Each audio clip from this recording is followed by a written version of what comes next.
தீபாவளிக்கு ஊருக்கு போயிட்டு வந்தது போகவே இல்லைன்னு சொல்லிட்டு போன வாரத்தில் ஒரு நாள் போயிருந்தோங்க. நாங்கள் போகும்போது பார்த்திங்கன்னா அம்மா அப்பாலாம் 6 நாள் தலை வெட்டுறதுக்கு போயிட்டாங்க. தலை வெட்டிட்டு வந்தாங்க. நாங்களாம் சிறுசாக இருக்கும்போது இந்த மாதிரி வண்டியில் எதுவுமே இல்லைங்க.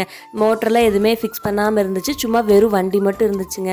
தலையெல்லாம் ஏற்றி கட்டினதுக்கப்புறம் பார்த்திங்கன்னா பின்னால் ஒரு ஆள் பிடிச்சி தலைனா முன்னால் இழுத்துட்டு வர மாதிரி இருந்துச்சுங்க. அப்புறம் அப்படியே கொஞ்சம் டெக்னாலஜி வளர வளர சப்சிடியில் கொடுத்த ட்ரில்லரவே இந்த வண்டிக்கு செட் பண்ணிட்டோங்க. இதுவுமே நல்லா யூஸ்ஃபுல்லாக தான் இருக்குது. ஈஸியாக வேலை முடிகிற மாதிரி இருக்குங்க. இப்போ பார்த்திங்கன்னா 6 நாள் தலையில் 9வது ஃபீடிங் போட்டுட்ருக்காங்க. புழுவுகள்லாம் நல்லாவே பெருசாகிடுச்சுங்க சீக்கிரமாக. எங்கேயாச்சும் 1 hour அன்சைஸ் மட்டும் இருந்துச்சு. அதுகளை மட்டும் நான் பிடிச்சிட்டு இருந்தேங்க. செரிகல்ச்சரை பொறுத்த வரைக்கும் இன்னொன்று மெயினானது என்ன அப்படின்னா பார்த்தா ஆள் தாங்க.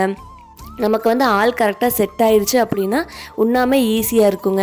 ஏன்னா இது மித்த வேலைக்கு மாதிரி கிடையாதுங்க. காலையில் நம்ம நேரமே தலை போட்டுறணும், சாயங்காலம் லேட் ஆகிற வரைக்கும் தலை போடுவாங்க. எப்படி 7 மணி அந்த மாதிரி ஆகிடும். இதுக்கெல்லாம் அக்செப்ட் பண்ணிக்கிற மாதிரி ஒரு ஆள் கிடச்சிட்டாங்க அப்படின்னா நமக்கு செரிகல்ச்சர் உண்ணாமல் ஈஸியாக இருக்குங்க. அடுத்த வீடியோ பார்த்திங்கன்னா கூடு எடுக்கிற வீடியோ நான் அப்லோட் பண்ணுறேங்க. மறக்காமல் நம்ம சேனலை ஃபாலோ அண்ட் சப்ஸ்கிரைப் பண்ணிக்கோங்க. பாய்.